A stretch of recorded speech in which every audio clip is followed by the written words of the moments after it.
Bismillahirrahmanirrahim. Assalamualaikum warahmatullahi wabarakatuh.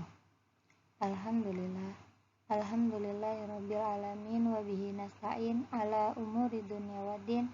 Wassalatu wassalamu ala asyrafil anbiya'i wal mursalin wa ala alihi wa sahbihi ajmain, amma ba'du.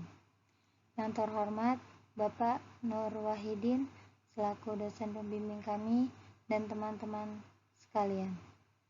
Di sini saya akan membacakan materi tentang konversi agama.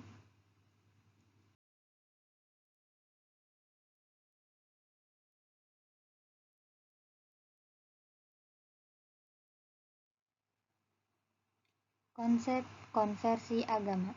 Pertama, pindah atau masuk ke dalam agama yang lain.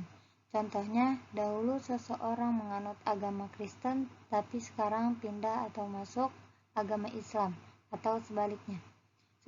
Seseorang yang menganut agama Islam, pindah atau masuk ke dalam agama Kristen.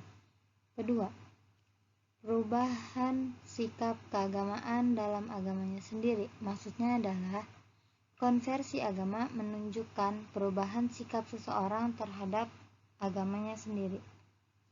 Perubahan atau pergantian sikap seseorang itu disebabkan oleh adanya masalah-masalah dalam agamanya. Hal ini menunjukkan peningkatannya di dalam pemahaman atau pengalaman seseorang terhadap agamanya. Contohnya, seseorang tidak taat melaksanakan amalan-amalan agamanya. Tapi setelah terjadinya konversi agama atau perubahan sikap pada dirinya, ia menjadi taat dalam melaksanakan agamanya dan meninggalkan tradisi-tradisi keagamaan yang ada dalam agamanya.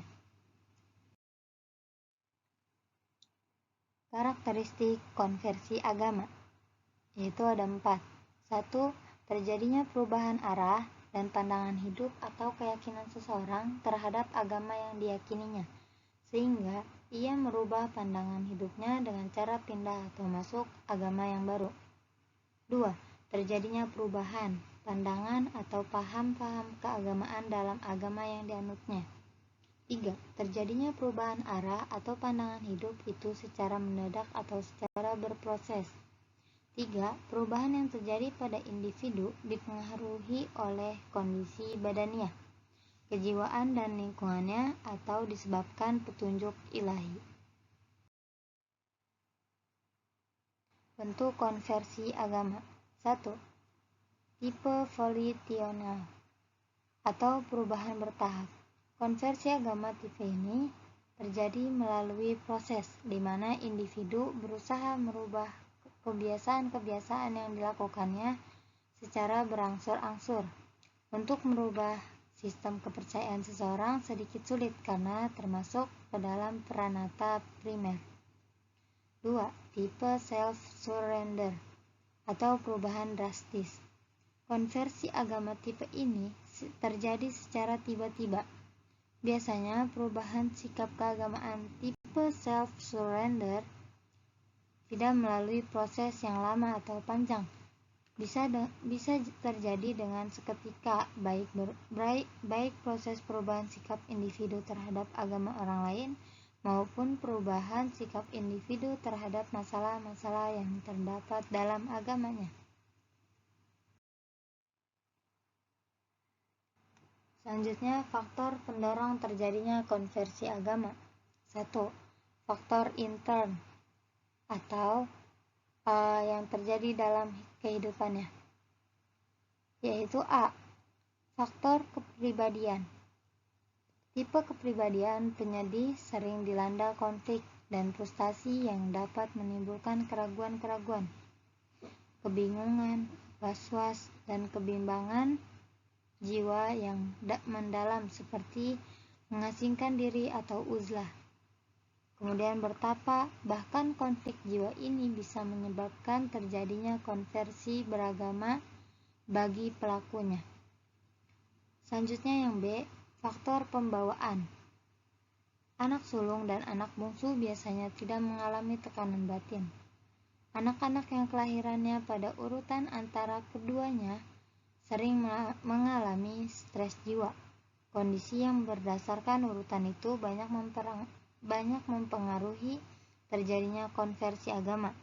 Dalam diri individu selalu terjadi pertentangan batin, misalnya pertentangan antara baik dan buruk, cinta dan benci, dan sebagainya. Faktor-faktor ini turut pula terjadi konversi agama pada individu. Kemudian yang C, konflik kejiwaan atau ketegangan perasaan. Contohnya, mereka tidak mampu membiayai keluarga, diberhentikan dari pekerjaan atau PHK, dan ada pula karena faktor keretakan keluarga atau diusir oleh keluarganya. Selanjutnya faktor ekstern, yaitu A. Faktor keluarga. Keretakan keluarga atau ketidakserasian, berlainan agama, kesepian, kesulitan seksual, kurang mendapat pengakuan kerabat dan lainnya, penyaluran dengan cara minuman keras, berandalan, berjudi, berkelahi, bahkan perbuatan-perbuatan yang membawa mereka kepada konversi agama. B. Lingkungan tempat tinggal. Seseorang yang tinggal di lingkungan yang baru atau belum dikenalnya, ia merasakan hidup sendiri, tidak ada teman atau kenalan sehingga ia merasa kesepian. Selain itu, lingkungan tempat bekerja individu berpengaruh terhadap jiwa dan kinerjanya, apalagi karyawan yang bekerja pada pimpinan yang berbeda agama, menyebabkan karyawan bersangkutan tidak tenang, gelisah, dan resah. C. Perubahan status dan peranan. Misalnya, terjadi perceraian dalam sebuah keluarga, dikeluarkan dari sekolah atau perkumpulan dan sebagainya. Perubahan status dan peranan itu dapat memicu timbulnya konflik kejiwaan pada individu yang bersangkutan.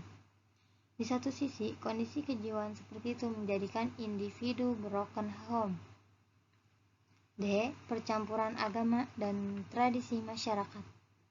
Percampuran antara agama dan tradisi masyarakat akan menimbulkan keraguan-keraguan atau kebingungan seseorang terhadap kebenaran agama yang dianutnya selama ini. Dan untuk menyelesaikan masalah yang dihadapinya, akhirnya mereka melakukan konversi agama. Yang E, faktor kemiskinan. Kondisi sosial ekonomi masyarakat yang lemah akan menimbulkan dampak negatif dalam hidup dan kehidupannya. Dan bila perasaan kemiskinan itu merasuk ke dalam jiwa dan kehidupannya, niscaya akan muncul konflik jiwa dalam dirinya. Selanjutnya, proses konversi agama. Pertama, masa tenang pertama. Masa tenang sebelum mengalami konversi dinamai segala sikap, tingkah laku dan sifat-sifatnya, acuh tak acuh menentang agama. Pada masa ini, masalah kepercayaan atau masalah-masalah agama belum mempengaruhi atau menyentuh jiwanya.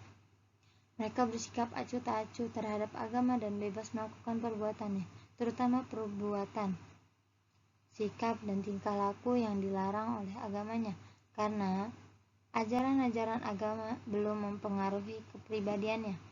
Kedua, yaitu masa ketidaktenangan. Merupakan masa-masa terjadinya konflik atau pertentangan batin dalam diri individu, di mana ajaran-ajaran agama mulai mempengaruhi jiwanya. Hal ini dikarenakan berbagai masalah kehidupan yang dialami, contohnya masalah ekonomi, moral, pendidikan, dan dosa-dosa yang dilakukannya. Ketiga, peristiwa konversi agama. Pada masa ini, individu seolah-olah mendapat petunjuk dan ketenangan dalam hidupnya.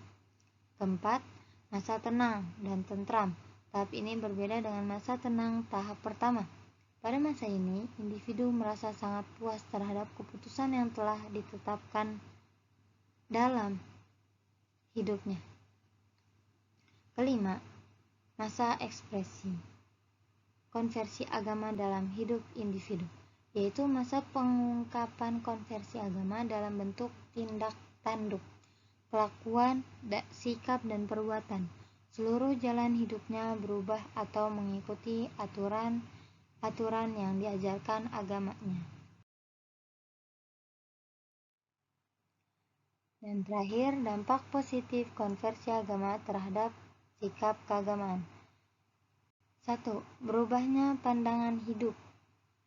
2. Bersikap ekstrovert dan optimis dalam hidup. 3. Menyenangi teologi liberal dalam beragama. 4. Kesadaran diri. Baik, mungkin ini saja yang bisa saya sampaikan. Kurang lebihnya mohon maaf. Wabillahi taufiq wal hidayah.